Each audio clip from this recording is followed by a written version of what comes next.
Alors, Amélie Gagnon et Julia Montcloutier.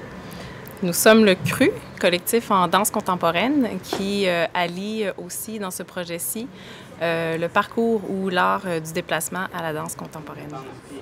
Donc, la signification du CRU, il y a le mot cru pour un mouvement authentique, puis une présence brute, vraiment à l'état brut et c'est ça, autant dans la performance que en répétition ou quoi que ce soit.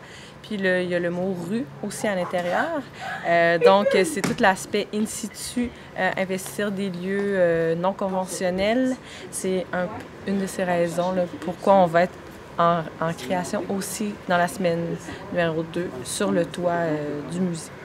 Dans le fond, c'est les actions de base de l'être humain, courir, sauter, grimper pour parcourir une distance d'un point A au point B d'une façon la plus efficace possible. Donc, souvent dans l'art du déplacement, l'accent est mis sur l'efficacité.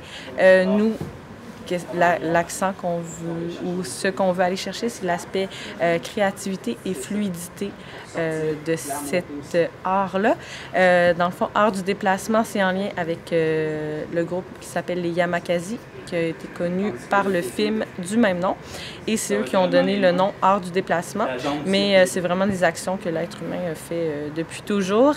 Et c'est aussi appelé parcours dans le monde anglophone ou free running, qui est associé un peu plus à des acrobaties à ce moment-là. Puis, ce qui nous inspire aussi dans le parcours, c'est la réappropriation finalement des espaces urbains. Dans le cas du début, c'était les banlieues parisiennes. Nous, dans notre contexte, ce serait plutôt de se réapproprier des espaces publics pour démystifier puis ouvrir un peu la danse contemporaine, la sortir un peu des salles. C'est ça qui nous intéresse, qui nous interpelle aussi dans la philosophie du parcours. Donc, cette semaine, on met vraiment l'emphase sur une recherche qui pourra mener effectivement à une création et un spectacle, on l'espère, l'année prochaine, diffusé à Québec, peut-être au Québec. Et ce qu'on fera en deuxième semaine, ça sera un travail sur, justement, un travail in situ.